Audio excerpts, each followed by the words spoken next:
하나님을 찬양합시다.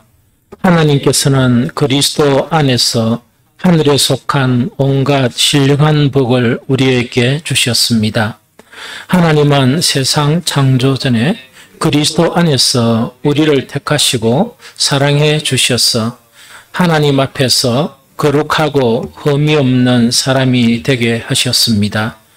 하나님은 하나님의 기뻐하시는 뜻을 따라 예수 그리스도를 통하여 우리를 하나님의 자녀로 삼으시기로 예정하신 것입니다. 한 번 더 읽겠습니다. 우리 주 예수 그리스도의 아버지이신 하나님을 찬양합시다. 하나님께서는 그리스도 안에서 하늘에 속한 온갖 신령한 복을 우리에게 주셨습니다. 하나님은 세상 창조 전에 그리스도 안에서 우리를 택하시고 사랑해 주셔서 하나님 앞에서 거룩하고 흠이 없는 사람이 되게 하셨습니다. 하나님은 하나님의 기뻐하시는 뜻을 따라 예수 그리스도를 통하여 우리를 하나님의 자녀로 삼으시기로 예정하신 것입니다. 아멘.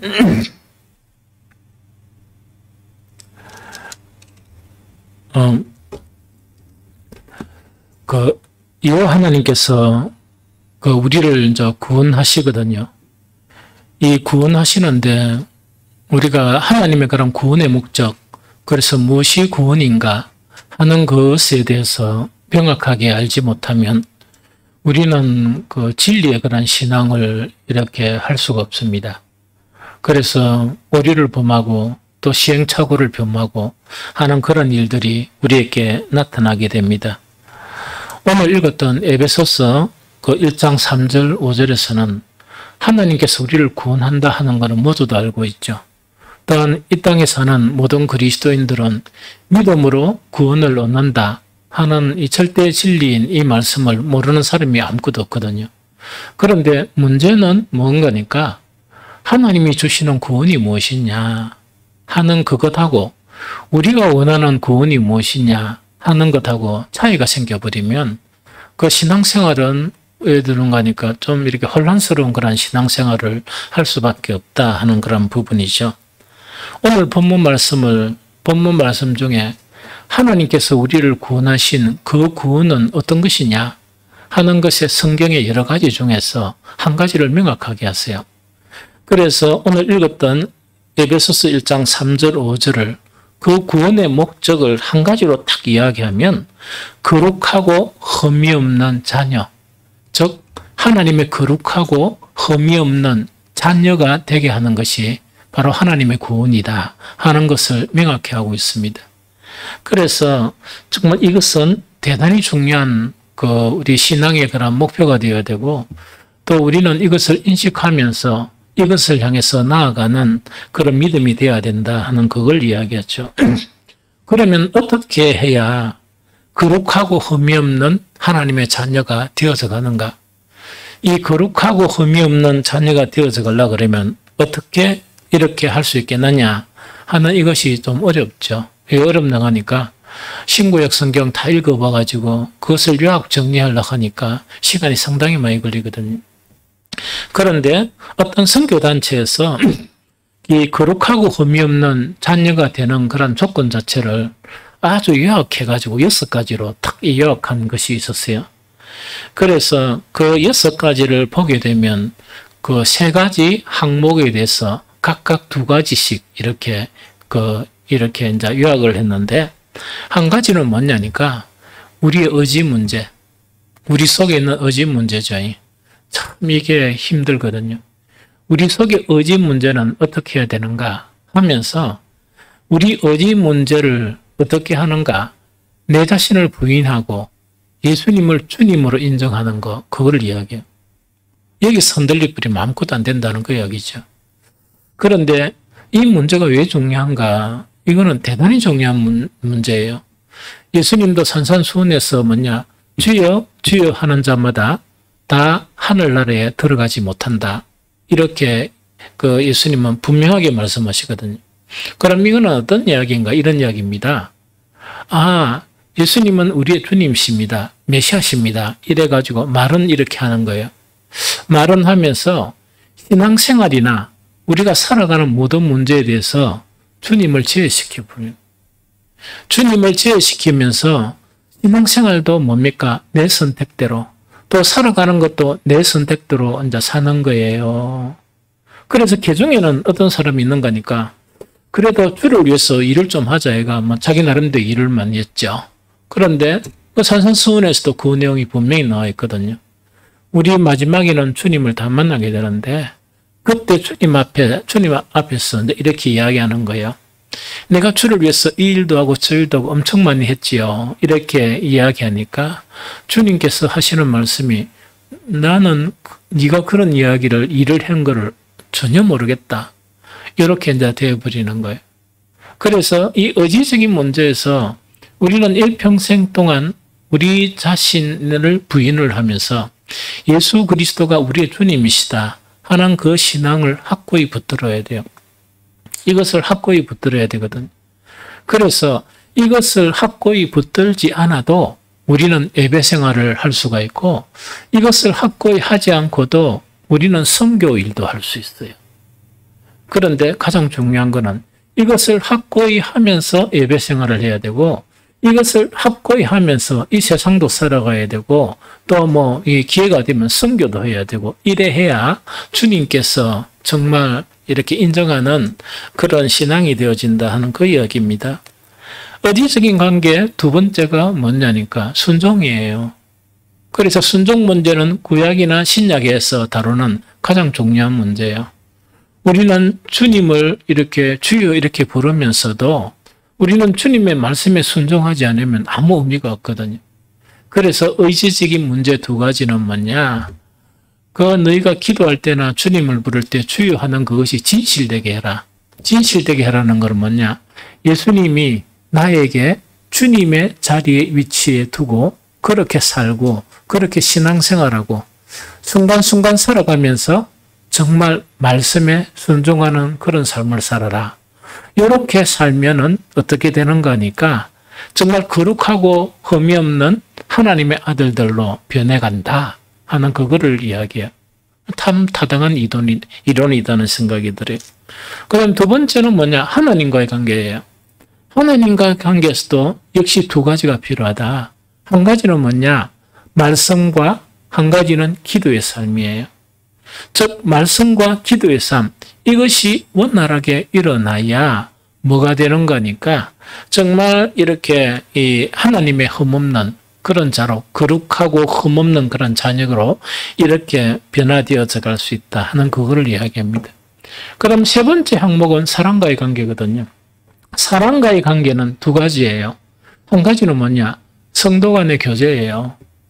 그래서 오늘날 신앙이 좀 우리 특히 한국의 교회에 좀 위기가 있는 것이 저는 목사로서 느끼는 게 뭐냐? 사회 풍조 자체가 개인주의예요. 개인적인 풍조고 가족 단위도 소가족 단위로 이렇게 그게 사회 풍조거든요. 사회 풍조하고 성경의 가르침하고는 전혀 다릅니다. 전혀 다르거든요. 그래서 사회 풍조가 교회에 들어오면 어떻게 되는가? 자기 개인적으로 예배만 드리고 막 이렇게 서로 인사하고 밥 먹고 이렇게 헤어지고 끝이에요. 그거는 가장 위험한 신앙의 형태다. 가장 위험한 신앙의 형태다 하는 그 이야기죠. 그래서 마음의 문을 닫고 자기 가정의 문을 닫고 개인적인 성향은요. 아무리 기도 많이 하고 아무리 성경을 파고 이래도 별 볼 일 없는 신앙으로 전락하게 된다 하는 그 이야기죠. 그래서 뭘 하느냐. 성도 간의 교제는 계속적으로 일어나야 된다. 시간 있을 때마다 만나야 되고 시간 있을 때마다 카톡을 하든지 통화하든지 차를 마시든지 이런 일들이 계속해서 일어나야 한다 하는 그 이야기거든요. 또 이 사랑과의 관계성 속에서 하나 중요한 게 뭐냐. 이 뒤에 있는 거 샬롬 축복 전도예요. 이것이 뭐냐. 그리스도를 증거하는 거 이야기입니다.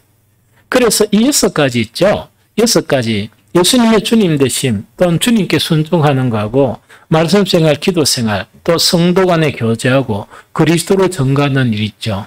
이거는 정말 우리 삶 속에서, 신앙 속에서 자리 잡아야 한다 하는 그거를 이야기합니다. 지금 이제 이 코로나 다 지나가고 난 다음에 거기는 우리 노예에서도 몇몇 교회는 아직까지 그 찬양 예배 안 하는 교회들이 있습니다. 안 하는 있는데 그 목사님들한테 물어보면 아주 뚜렷한 그런 뭡니까 이유를 가지고 있어요. 저도 뚜렷한 이유를 가져서 지금 그 찬양 예배를 드려야 될 필요가 없다 하는 생각이 듭니다. 그러면서 이렇게 되면은 할 것이다. 샬롬 축복 전도가 이렇게 원활이 돼가지고 이 공간에 한 번 예배를 드릴 수 없으면 나는 4번까지 예배를 드릴 수 있을 것 같다. 4번이란 거는 주일날 있죠. 1부, 2부, 3부, 4부회가 참 기쁨으로 그런 예배를 드릴 수 있을 것 같다 하는 생각이 듭니다. 그러면 나는 어떤 목표를 가지고 어떤 목사님들이 자꾸 이제 물어요. 그 예배 안 드립니까? 찬양 예배 안 드려요. 밥은 먹습니까? 밥은 먹지요. 그럼 밥은 잘 먹어요. 이렇게 계속 이야기하거든요. 제 분명한 목표는 뭐냐니까 너무나 개인적으로 흐르는 그런 이 신앙의 이런 부분은 막아야 한다. 교회가 막아야 되면서 밥 먹는데 음식 준비하는 거는 우리 권사님들한테 이야기하면 들으면 알겠지만 되도록이면 맛있게 많이 안 모자라게 이렇게 하라는 것이 바로 이 목사의 이 그 생각이에요. 이거는 먹고 마시는 거를 뭐 즐겨서 그런 게 아니고 음식이 맛있고 많이 있어야 또 좀 남아야 교제를 충분하게 하죠. 그래서 처음에는 좀 미숙한 교제라도 정말 미숙하더라도 또 밥 먹을 때 만나고 그런데 나도 이제 그래요. 이 사람의 습관이 뭐냐 딱 예외도 앉은 자리 다 앉거든요. 밥 먹을 때도 앉은 자리에 밥 먹어요. 어떤 때는 보면 사람들이 또 없어가 내가 앉을 자리가 없어지면 어디서 밥을 먹어야 되나 나도 막 당황을 하거든요. 그게 좋은 습관은 아니고 섞여서 밥을 먹어야 돼요. 섞여서. 그래서 그 부분에 가장 모범적인 성도가 한 명 있어요. 환희예요. 환희는 절대로 저거보자 밥 안 먹습니다. 교제를 하기 위해서 온유하고만 같이 딱 먹어요. 온유가 안 오면 그 얼굴이 완전히 막 흑색이 돼가지고 온 세상 다 살은 사람처럼 그런 얼굴을 하고 있습니다.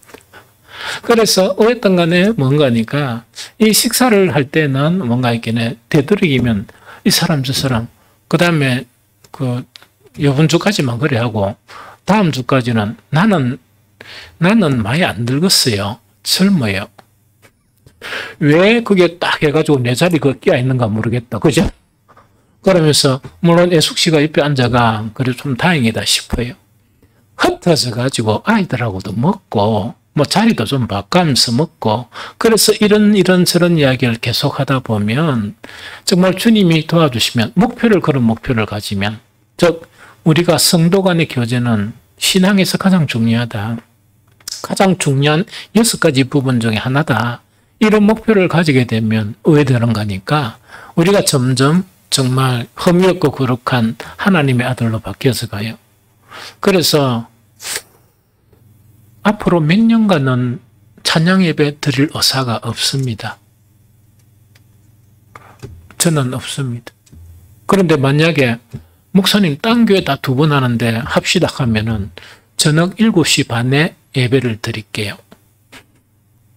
옛날에 찬양 예배처럼 그거 참 좋거든요.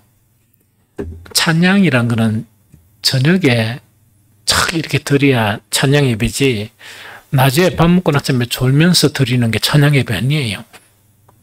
그래서 그렇게 됐으면 참 좋겠다는 생각이 듭니다. 그래서 이 선교 단체가 이 6가지 이 항목이 있죠. 이거는 아무리 생각해도 타당한 이론인 것 같아요. 이거는 완전하지는 않아요. 완전하지는 않지만은 거룩하고 흠없는 하나님의 아들이 되어가는 데는 참 타당한 이론. 이것을 실천을 하게 되면 정말 이렇게 될 수 있다 하는 그런 생각을 하게 될 만큼 타당한 이론이에요. 그런데 이것을 주창한 사람이 이 더슨 트로트맨이라는 사람이에요. 이 더슨 트로트맨은 자기가 말한 대로 실천하는 대로 이 사랑을 실천하면서 아마 이렇게 좀 빠른 그 배에 이래 타다가 그 어떤 자면지 이래가 널져 버렸어요. 널지자마자 이 더슨 트로트맨은 뭐 이야기 들은 거예요. 조금도 주저함 없이 바로 바다에 뛰내렸습니다. 그런데 그 자매가 아마 수영을 못한 걸로 알고 있는데 그 밑에서 그 자매를 이렇게 다시 돌아올 때까지 이렇게 부축하고 자기는 죽어붙습니다. 천국 가버렸어요. 그러고 그 자매는 살고 아마 그런 일화를 이야기 들었거든요. 그런데 이 6가지를 주창한 이 더슨 트로트맨이 생전에 엄청 이 6가지를 통해가 놀라운 그런 이 선교 단체를 전 세계에 정말 일으켰습니다. 그래서 제가 대충 보니까 가장 힘있고 가장 강한 그런 영성을 가진 선교 단체가 아니었나 하는 그런 생각이 들거든요. 그런데 참 신기한 것은 뭐냐? 더슨 트로트맨이 죽고 난 다음에 그 이론들은 동일한 이론이에요. 그 다음에 그를 따르는 사람들이 동일하게 그것을 수용했거든요. 그런데 신기한 것은 뭐냐? 더슨 트로트맨이 죽고 난 이후에 힘이 없어지는 거예요. 똑같이 하는데 힘이 없어지면서 지금은 아마 그 선교단체가 거의 없어진 상태가 되어버렸다 하는 그 이야기죠. 그래서 아무리 훌륭한 그런 방법이라 손치더라도 그 방법을 운용하는 것은 사람이거든요. 사람이 그만큼 중요해요. 그래서 정말 어떤 사람이 그 일을 가지고 이렇게 행하는가 하고 또 다른 사람이 그 일을 한다 손치더라도 그런 능력 자체는 나타나지 않는다 하는 것이 우리가 신앙에서 그런 기이한 그런 부분으로서 받아들이는 부분이다 하는 그 이야기죠. 우리에게 오늘은 이 6가지 중에서 이 기도에 대해서 좀 나누려고 그래요. 이 기도에 대해서. 그래서 우리가 이제 하나님과의 관계에서 말씀과 기도가 있잖아요. 이 말씀과 기도는 대단히 중요해요. 제가 어릴 때부터 우리 지금 다 천국 나가셨겠죠? 그 목사님들, 항상 그 목사님들은 자료가 부족해요. 오늘날처럼. 자료가 부족하고 여러 가지 이 부족한 그런 가운데, 시스템 가운데 목회를 하시거든요. 그런데 그분들에 의해서 또 훌륭한 평신도들에 의해서 오늘날 선교 대국을 만들었습니다. 그런데 그분들이 한 번씩 설교한 내용 중에 보면 정말 이렇게 좋은 그런 내용들이 있습니다. 그분들이 늘 하시는 말씀이 뭔가니까 말씀과 기도 이거는 대단히 중요한데 말씀은 영의 양식이고 기도는 영의 호흡과 같은 것이다 하는 것을 말씀하셨거든요. 그런데 참 진실하다 하는 생각이 듭니다. 말씀은 영의 양식과 같은 것이고 기도는 영의 호흡과 같은 것이라서 이 두 가지가 원활하지 못하면 교회도 죽어버리고 그 사람도 침체된 영적인 침체에 빠져버립니다.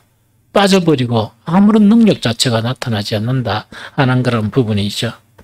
그만큼 말씀과 기도가 중요한데 오늘은 두 가지 다 못하고 기도에 대해서 이렇게 나눴으면 좋겠다 하는 생각이 듭니다.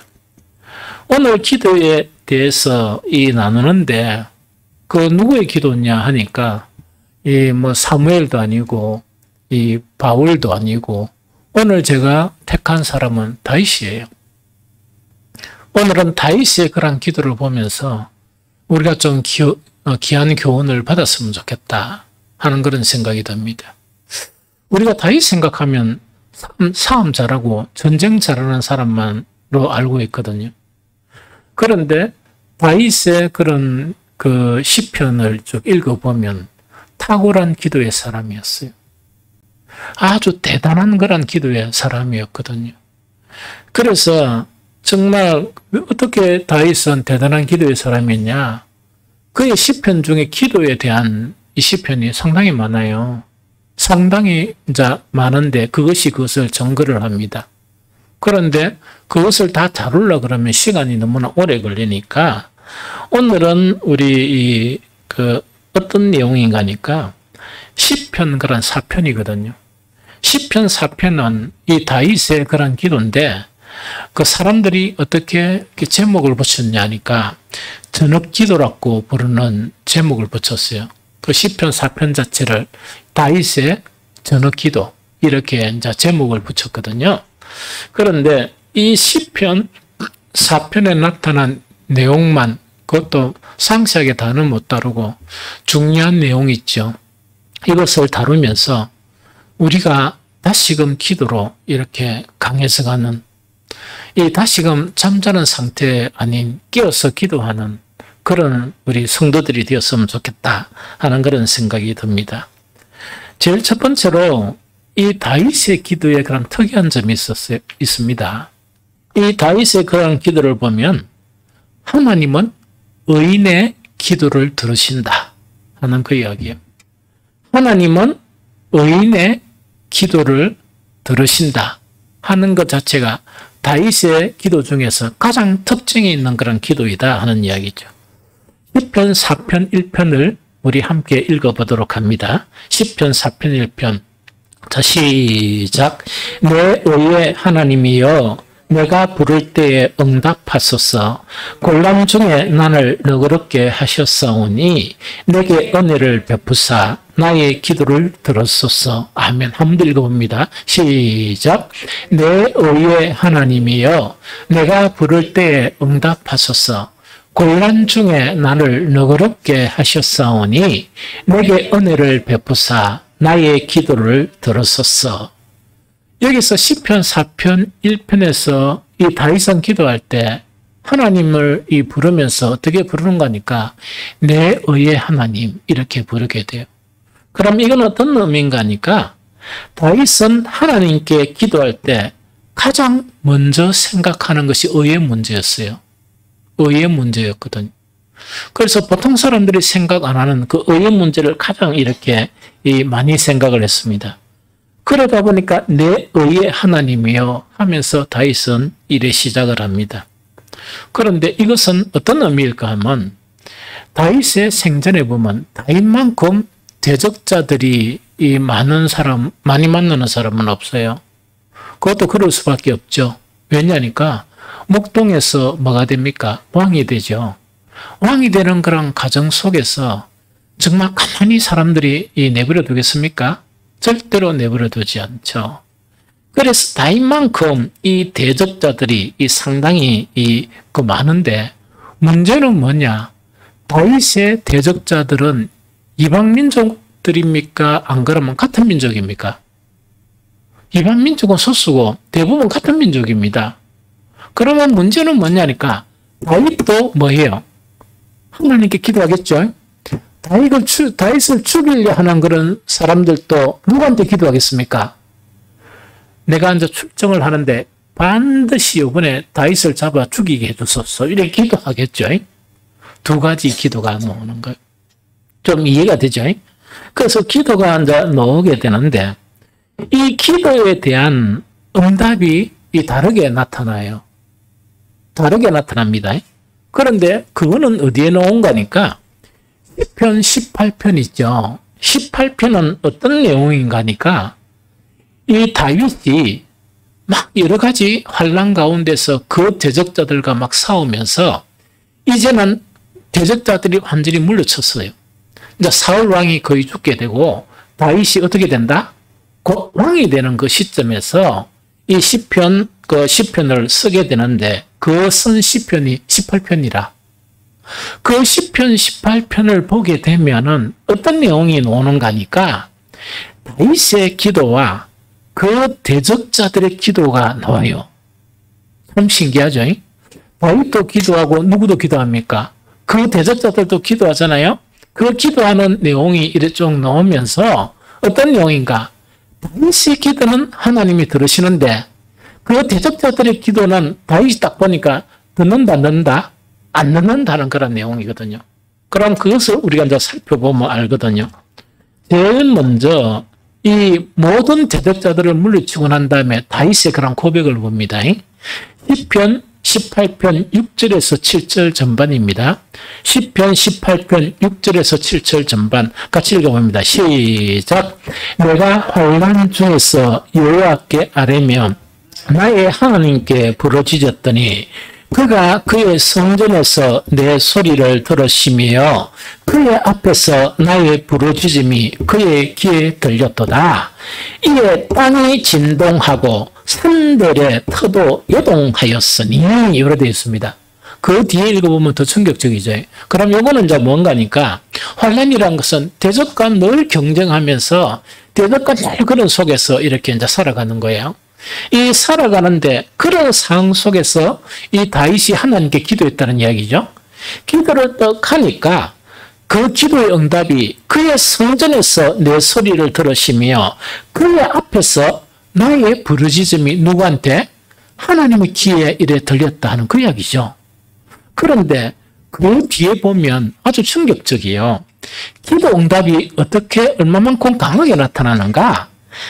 이게 땅이 진동하고 산들의 터도 요동할 만큼 하나님의 기도 응답이 강하게 나타났다 하는 그 자체를 이야기해요. 그 뒤에 읽어보도 막 그렇게 이야기해요. 이 좀 이해가 되겠죠?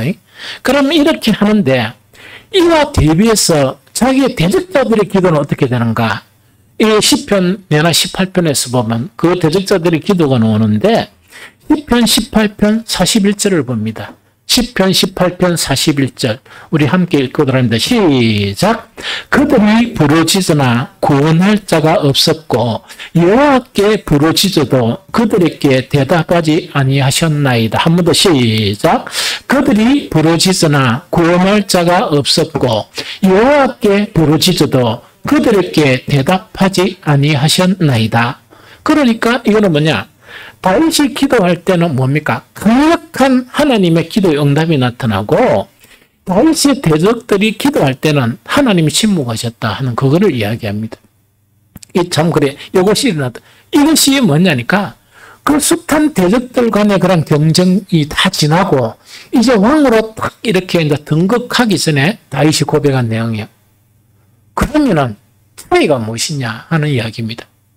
왜 다윗의 기도는 하나님께서 들으시고 왜 대적자들의 기도는 듣지 아니했냐 하니까 시편 18편에 보면 해답이 쫙 나와 있습니다. 그 해답이 뭔가니까 시편 18편 20절에서 23절 즉 이것이 뭔가니까 기도의 응답과 응답하지 않은 것 자체가 갈라져 버렸다 하는 그 이야기입니다. 자, 한번 읽어봅니다. 시작. 여호와께서 내 의를 따라 상 주시며 내 손의 깨끗함을 따라 내게 갚으셨으니 이는 내가 여호와의 도를 지키고 악하게 내 하나님을 떠나지 아니하였으며 그의 모든 규례가 내 앞에 있고 내게서 그의 윤례를 버리지 아니었음이로다.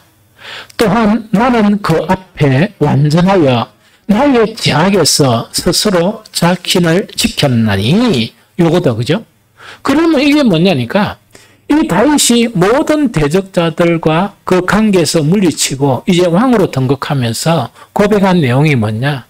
순간순간 내가 위기 때마다 하나님께 기도하니까 하나님의 기도 응답이 강력하게 나타났다는 그걸 이야기합니다. 그런데 문제는 뭐냐? 내 대적자들이 기도할 때는 어땠다고요? 하나님은 침묵하셨다는 그거를 이야기하거든요. 그 차이가 뭐냐 이야기하면서 그 중간에 다윗이 고백한 것이 뭐냐? 여호와께서 내 의를 따라 상 주시며 내 손의 깨끗함을 따라 내게 갚으셨다. 이는 내가 여호와의 도를 지키고 악하게 내 하나님을 떠나지 아니하였으며 그의 모든 규례가 내 앞에 있고 내게는 그의 윤례를 버리지 아니하였음이로다. 또한 나는 그의 앞에 완전하여 너의 제약에서 스스로 자신을 지켰다 하는 그 고백이에요. 그러면 무엇이 응답과 응답하지 않은 것의 차이가 나타났다고? 의의 문제죠. 그러다 보니까 전업 기도에서 오늘 시편 4편 그 1편 전후 기도에서 다윗은 뭐라고 이야기하는가? 내 의의 하나님이여, 내가 부를 때 응답하소서. 곤란 중에 나를 너그럽게 하셨사오니 내게 은혜를 베푸사 나의 기도를 들었소서. 이렇게 뭐냐니까 다윗은 기도를 하면서 하나님께 의의 문제를 이야기하는 거예요. 그런데 정말 의의 문제는요, 구약과 신약 성경을 보면 그 한 구절씩만 보면 기도 응답하고 아주 밀접한 관계를 가지고 있다 하는 것을 우리가 알 수 있습니다. 잠언 15장 29절에 보면 여호와는 악인을 멀리하시고 의인의 기도를 들으시느니라. 즉 하나님은 의인의 기도를 들으신다. 잠언 15장 29절 그렇게 되어 있고요. 야고보서 5장 16절 이 후반절에도 보면 의인의 강구는 역사하는 힘이 크다. 그 다윗이 경험한 것 같죠. 의인의 강구는 역사하는 힘이 큼이니라 하는 이 부분입니다. 그래서 의의 문제는 기도 응답하고 대단히 밀접한 관계를 가지고 있다 하는 그 이야기입니다. 이 정도 이렇게 하니까 여러분들 속에 궁금증이 생길 것 같아요. 어떤 궁금증이 아닌가? 첫 번째 궁금증. 다윗도 범죄했잖아요. 다윗 범죄했죠? 범죄했잖아요 하는 건 첫 번째하고. 두 번째는 뭐냐니까 의인이 아무도 없다 하는데 그러면 우리의 기도는 나도 의인은 아닌데 내 기도가 어떻게 응답받는 의인의 기도가 될 수 있느냐 하는 두 가지가 여러분들 속에서 생기는 그런 의문점일 수도 있다 하는 생각이 듭니다. 그래서 여기서 의에 대한 문제는 뭔가니까 우리가 생각하는 그 의가 아닙니다. 신약 성경에서 의의 문제는 어떻게 나눠집니까? 몇 가지로 나눠집니까? 작게는 두 가지, 크게는 몇 가지요? 세 가지로 나눠져요. 그래서 성경에서 의인은 없나니 아무도 의인이 없다 하는 그 말씀은 맞아요. 그런데 그러면 의인의 기도는 그러면 아무도 없는 의인인데 어떻게 그렇게 될 수가 있느냐 하는 그 이야기거든요. 제일 첫 번째 뭐냐? 칭의라는 개념이에요. 예수 그리스도의 십자가를 통해서 우리는 뭐냐? 어렵다고 인정받은 사람들이에요. 그래서 우리가 어렵다고 인정받기 때문에 그 은혜의 보좌, 기도의 자리로 나올 수 있는 요건이 형성된 거예요. 좀 이해가 되죠? 두 번째 의인은 어떤 의인가 하니까 계속해서 성화되어져 가는 과정을 이야기합니다. 성화되어져 가는 과정이란 것은 뭐냐니까 우리 사람 속에 악이 있죠. 우리 사람 속에 죄성이 있죠. 계속 말씀과 기도를 통해서 우리 속엔 악을 부리는 거예요. 악을 부리면서 뭘 하는가? 정말 이 의를 갖다가 쌓아가는 거예요. 그게 이제 성화라고 그래요. 어렵게 되어져 가는 과정이에요. 그러면 여러분이나 저나 이 세상에서 완전한 의에 도달할 수 있습니까? 못합니까? 그게 못한다 하는 말도 맞고 도달한다는 것도 맞아요. 그거는 어떻게 도달하는 거니까 죽고 난 이후에 도달해요. 죽고 난 이유라는 것은 뭐냐? 우리 사람은 영과 육을 입었죠. 영은 의를 추구하고 육은 뭡니까? 이 불의를 추구해요. 그러면 하나님께서 우리를 완전한 의로 만드시기 위해서 어떻게 하는가? 이 불의의 근원이 되는 우리의 몸 육체 있죠. 육체를 무엇으로? 티끌과 흙으로 돌아가게 하시고 예수 그리스도의 재림 때 무엇을 입게 됩니까? 완전한 영화로운 옷을 입게 돼요.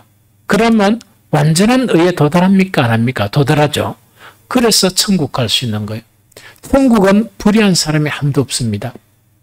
천국에는 불의한 존재가 없습니다. 그러면 이것은 무엇을 의미하는 거니까 다윗 자체도 죄를 범할 수 있습니까? 없습니까? 있죠. 여러분도 있죠. 나도 있죠. 그런데 여기서 어렵다는 것은 뭐냐? 지속적으로 믿음을 따라가지고 말씀과 기도를 통해서 불의를 계속 부리는 거예요. 뿐만 아니고 불의를 슬퍼하는 거예요. 슬퍼하면서 계속 의를 쌓아가는 사람, 그 사람이 뭐냐? 의인이다. 그래서 칭의와 성하와 영하는 믿음으로 바라보는 거죠.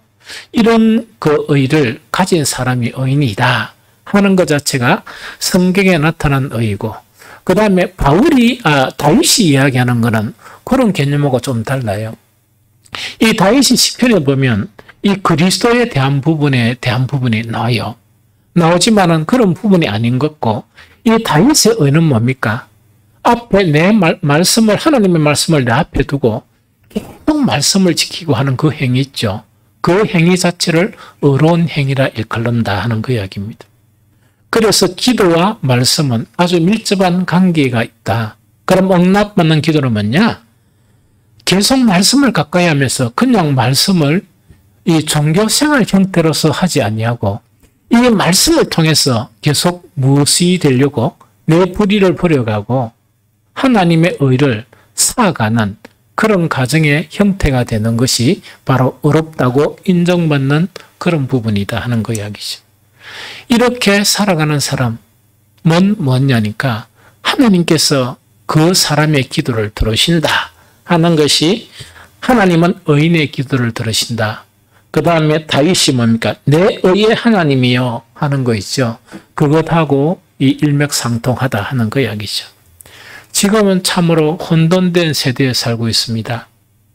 그래서 많은 성도들이 말씀을 점차 멀리해요. 또 뿐만 아니고 기도하는 것 자체가 조금 좀 약해져요. 그런데 우리 교회는 저는 참 좋아요. 왜 좋은가 하니까 처음에는 안 됐는데 계속 시간이 지나면 지나갈수록 기도가 강해져요. 특히 새벽 기도도 정착이 돼가지고 새벽마다 예배를 드립니다. 사도신경 다 하고 예배를 다 드리거든요. 그래서 그것이 정착되다 보니까 정말 사람은 많은 사람이 아니지만 정말 모든 그런 부분에서 이제는 다 갖추어져 간다. 특히 기도가 강해서 간다 하는 것 자체가 상당히 감사하고, 또 수요 기도와 금요 기도에도 특별한 일이 없는 한은, 특별한 일이라는 거는 목사가 막 설교가 너무 좀 길어붙다 이게 없는 한은 계속 우리 합심 기도를 하면서 우리 교회를 위해서나 여러분들을 위해서 기도하고 있거든요. 그게 참 감사하다. 그런데 우리는 여기서 한 걸음 더 나아가야 돼요. 뭐냐? 다윗의 의의 기도를 배워가야 됩니다. 그래야 응답받는 것이 강하게 나타난다 하는 그 이야기죠. 또 우리 가정에서 각자가 기도할 때도 뭐냐? 기도는 의의 기도를 배워가야 됩니다. 왜? 그 응답의 그런 강한 역사는 의인의 그런 기도가 응답의 그런 강한 역사를 일으키기 때문이다 하는 그런 부분이죠. 그 다음에 이제 두 번째, 세 번째는 딱 묶어서 이렇게 설명하는 게 좋겠다 하는 걸 이야기합니다. 다윗의 기도는요, 첫 번째, 헛된 것을 구하지 않아요. 헛된 것을 구하지 않는데 성경만 한 읽어봅니다. 시편 4편 2편, 시편 4편 2편. 자, 시작. 의인들아, 어느 때까지 나의 영광을 바꾸어 욕되게 하며 헛된 일을 좋아하고 거짓을 구하려는가. 그래서 이 헛된 것을 구하지 않는, 그래서 성도들에게 가장 이렇게 좀 취약점이 이 기도를 하는데 그 헛된 것입니다.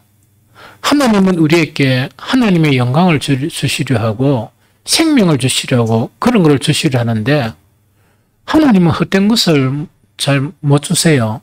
왜 부질없고 헛된 것을 이렇게 주실 수 있습니까? 그러다 보니까 그 기도가 자꾸 헛된 것을 구하다 보니까 영성도 안 되고 또 그 헛된 것을 구하는데 응답을 안 하니까 또 기도조차 안 하는 그런 미궁으로 빠지게 되거든요. 그래서 다윗은 헛된 것을 구하지 않는 그런 부분이거든요. 야고보서에 보면 야고보서 4장 2절 하반절 3절에 보면 너희가 얻지 못하면 구하지 아니함 때문이요. 즉 살아가면서 못 얻는 것은 기도 안 하기 때문이다. 그 이야기입니다. 3절 구하여도 받지 못하면 정욕으로 쓰려고 잘못 구하기 때문이다. 헛된 것을 구하고 정욕적인 것을 구한다 하는 그 이야기죠. 다윗은 이런 것을 늘 회피했습니다. 그 다음에 세 번째는 다윗의 이제 그 기도에 보면 철칙 같은 거 하나는 의거트면 하나는 경건이에요. 하나님은 경건한 자. 이때 경건한 자하고 헛된 것을 구하는 것하고는 아주 중요한 관계가 있어요. 경건한 자는 헛된 것을 구하지 않습니다. 왜? 필요가 없기 때문에. 경건하지 않은 사람들이 보통 보면 헛된 기도를 구하거든요. 그래서 하나님은 경건한 자의 기도를 들으신다 하는 그 부분이죠. 시편 4편 3절 같이 읽어봅니다. 시작. 여호와께서 자기를 위하여 경건한 자를 택하신 줄 너희가 알지어다. 내가 그를 부를 때 여호와께서 들으시리로다 하는 그 부분이죠. 그래서 헛된 것을 구하지 않고 한 가지는 뭔가 경건한 자죠. 그러면 여기서 경건하다는 것은 대단히 중요합니다. 각 세대마다 각 세대라는 것은 하나님의 구원이 시작하면서 각 세대를 이야기해요. 그럼 지금 세대와 마찬가지죠. 각 세대마다 이 경계해야 될 신앙의 문제가 있어요. 경계라는 것은 조심해야 될 신앙의 문제가 있거든요. 그 신앙의 문제 자체가 경건의 문제예요.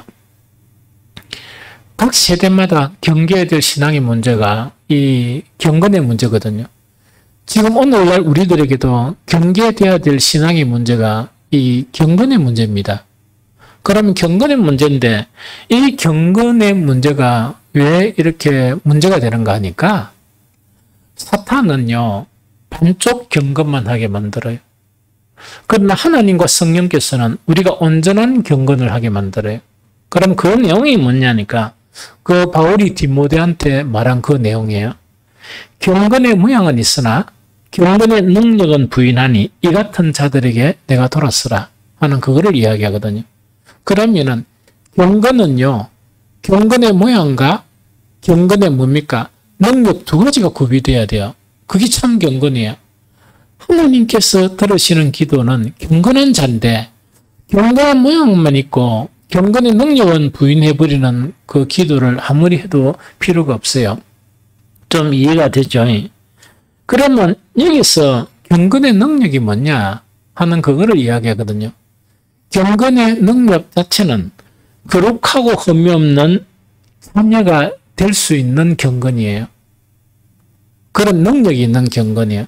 그럼 더 쉽게 하면 이야기도 그죠? 경건의 모양 자체는 종교적인 행위만 있는 것을 이야기해요. 종교적인 행위라는 것은 예배 참석하는 그런 행위, 또 기도하는 행위, 봉사하는 행위, 이렇게 하는 그런 행위만 있는 것을 이야기하거든요. 이 행위 자체만 가지고 경건이라 이야기하지 않아요.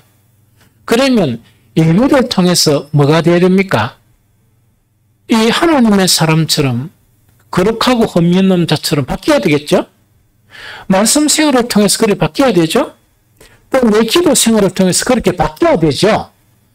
경건의 능력이 없다는 것은 그렇게 바뀔 수 있는 능력이 그 사람의 이 신앙 형태에서는 사라졌다는 이야기예요. 참 안타깝죠? 그러면 그 대표적인 사람들이 누군가니까 예수님 시대에 서기관들과 바리새인들과 유대인들이었어요. 이 사람들은 뭡니까? 기도를 엄청 열심히 했죠. 기도는 뭐냐? 하루에는 기도 3번씩 했어요. 그것뿐만 아니고 일주일에 2번씩 금식까지 했거든요. 우리는 그래 안 하죠. 그런데 예수님은 그들에게 한마디도 칭찬 안 했습니다. 칭찬 안 하고 뭐라고 책망하셨다? 외식하는 자들아 이렇게 책망했습니다. 또 그것뿐만 아니고 그들은 뭐냐? 구제활동도 했었어요. 구제활동 됐는데 예수님 칭찬 안 하셨어요. 안 하고 외식하는 자라고 하고 그 다음에 이것이 부족하니까 그들은 뭐까지 했는가? 이제 금식까지 했다 그랬죠. 칭찬 안 하고 외식하는 걸로 했었습니다. 기도의 모양은 있고 예배의 모양은 있는데 이거는 형태만 갖추고 이런 것을 통해서 바뀌어야 될 게 하나님의 구원의 역사가 일어나야 되거든. 그 구원의 역사가 뭐냐? 거룩하고 흠이 없는 하나님의 자녀로서 계속 바뀌어 나가야 되거든요. 이것이 차단된 것이 경건의 모양만 있고 경건의 능력이 없는 그 부분이에요. 오늘날 대부분의 그리스도인의 신앙의 패턴이 어떤 형태인가? 경건의 모양은 갖추어져 있는데 경건의 모양은 능력 자체가 너무나 약화되어 있습니다. 너무나 약화되어 있는 그런 상태가 뭔가니까 오늘날 그리스도인의 그런 경건이다 하는 그 이야기죠. 그래서 우리가 회복되어야 될 게 헛된 것을 구하지 않는 그런 기도와 정말 이 경건함을 회복하는 기도 있죠. 이것이 응답받는 기도에서 가장 중요한 기도다. 마지막 한 가지만 탁 하고 오늘 마칠게요. 날씨가 더우니 오늘 좀 더 피곤해 보여요. 보통 때보다 조는 분들의 프로테이지가 좀 높아요. 오늘 한 30%까지 되는 것 같아요. 보통 한두 번 이래 조시거든요. 그런데 피곤한가 봐. 마지막 한 가지 이건 대단히 중요하거든요. 대단히 중요한 게 뭔가니까 다윗이 기도가 의인의 기도 대단히 중요하죠. 그 다음에 헛된 것을 구하지 않고 그 다음에 경건의 능력이 있는 그런 기도. 이거는 뭡니까? 응답에 대단히 중요합니다. 마지막에 한 가지가 뭐냐? 주님 안에서 기쁨을 찾는 기도예요. 주님 안에서 기쁨이 있는 그런 기도, 이거를 이야기해요. 이거는 대단히 중요하거든요. 시편 4편 7절 8절을 같이 읽어봅니다. 시편 4편 7절 8절. 자, 우리 읽어봅니다. 이 다윗의 전후 기도에 나와 있는 그 내용입니다. 우리가 함께 읽습니다. 시작. 주께서 내 마음에 두신 기쁨은 그들의 곡식과 새 포도주가 풍성할 때보다 더하니이다. 내가 평안히 눕고 자기도 하리니 나를 안전히 살게 하시는 이는 오직 여호와이시니이다. 한 번 더 읽겠습니다. 시작. 주께서 내 마음에 두신 기쁨은 그들의 곡식과 새 포도주가 풍성할 때보다 더하니이다. 내가 평안히 눕고 자기도 하리니 나를 안전히 살게 하시는 이는 오직 여호와이시니이다. 아멘. 자, 우리 이제 봅니다. 아까 이 의지적인 부분은 좀 빼놓고, 의지적인 부분도 참 힘들어요. 왜냐니까, 실컷 주여 이래놓고 내가 주인이 되어버리는 거예요. 내가 주인이 되니까, 경건의 모양은 있어가지고 설교는 듣는데, 경건의 능력이 없다 보니까 그 설교 말씀을 순종할 수 있는 능력이 없어져 버려요. 그렇죠? 그런데 이제, 교제와 이 증거는 좀 어렵죠. 어려워도 서서히 되어가는 게 너무 좋아. 한 사람이든 두 사람이든. 왜냐니까, 내가 목회 안 할 때까지 계속 할 거니까, 저는 확수로 여유를 가지고 이거 하거든요. 어쨌든 간에, 그래서 이게 뭐냐니까, 전도, 동원주일, 그런 거는 내가 할 능력이 없습니다. 능력이 없지만은 천천히 이렇게 계속 할 능력은 있어요. 계속. 이거는 뭐냐니까 계속 기도하는 게 샬롬 축복 전도가 우리 성도들에게 먼저 일어나게 하소서. 샬롬 축복을 나는 세상 사람보다 우리 성도들에게 그 복이 더 일어나기를 원해요. 그래서 더 풍성한 삶을 살기를 원해요. 첫 번째 기도고. 두 번째 기도가 이제 뭔가니까 이 샬롬 축복 전도가 삶의 일부분이 되게 해달라. 내 삶의 일부분이 되게 해달라 하는 그것이 바로 그 부분이에요. 그런데 어려운 게 뭐냐? 요새는 좀 쉬운데 말씀과 기도 생활이 잘 됩니까? 그냥 마음속으로만 대답합니다. 하루에 한 3시간 정도, 2시간 이상 이렇게 기도하는 사람이 있습니까? 그러면 테스트를 해보세요. 2시간 말고 하루에 딱 30분만 딱 앉아가 한번 기도를 해보세요. 30분이 한 3시간 같을 겁니다. 두 번째, 하루에 나는 우리 오찬오기만 할 때, 하루에 성경 한 10장을 읽었습니다. 거기는 평균 10장 성경만 읽은 게 아니고 큐티는 따로 하고 암송 따로 하고 기도 따로 하고 이래가지고 그래 이제 계속 했거든요. 그런데 이제 기도하는 사람도 마찬가지지만 기도 딱 하면 처음에 한 10분 딱 기도하면 막 온 몸이 다 아파요. 쑤시고. 그래서 시간 좀 지났다 보면 5분 정도 안 지났습니다. 성경을 딱 읽는데 보면 너무 힘들어요. 근데 나는 하루에 성경이나 책이나 이거 하는 거 가지고 여러분들 의자에 뒤에 앉아 있으면 억수로 불편한 곳이 있죠. 한 몇 시간 동안 앉아 있으면.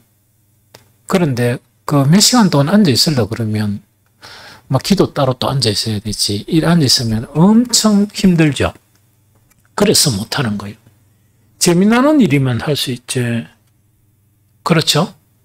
그래서 말씀과 기도가 우리의 영혼의 양식과 생명, 호흡과 같은 것인데 이거를 갖다가 원활하게 하려고 하면 그 안에 즐거워야 돼. 말씀 생활과 기도 생활은 우리의 생명과 같아요. 이게 생명과 같거든요.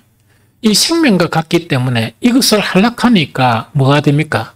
그 안에 즐거움 없이는 못 합니다. 다윗은 그걸 찾아보는 거예요. 그래서 읽어보니까 주께서 내 마음에 두신 기쁨은 그들의 곡식과 새 포도주가 풍성할 때보다 더하니다. 곡식과 새 포도주는 그때 아주 좋은 거라, 맛있는 음식. 그래서 주님께서 우리 마음에 두신 기쁨이 없으면 기도 생활 못하고 말씀 생활 못합니다. 이해되죠? 그래서 뭘 해야 되는가? 이거를 확보를 해야 돼. 하나님께 기도하면 이걸 달라고 막 이렇게 간절히 해야 돼요. 이게 돼야 때로는 뭐냐니까 약속 시간도 잊어버리고 몰두하다 보니까 시간 가는 줄을 모르는 거예요. 시간 가는 줄을 모른단 말이지. 시간 가는 줄을 모르고 몰두를 하고 그 속에서 기쁨을 얻고 이래요. 이해가 되죠?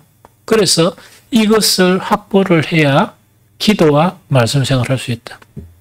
그리고 주님이 주신 기쁨은 여러분들이 경험한 사람도 있을 거야. 그런데 경험 안 한 사람들은 있는데 이거는 뭐냐니까 희열과 같다.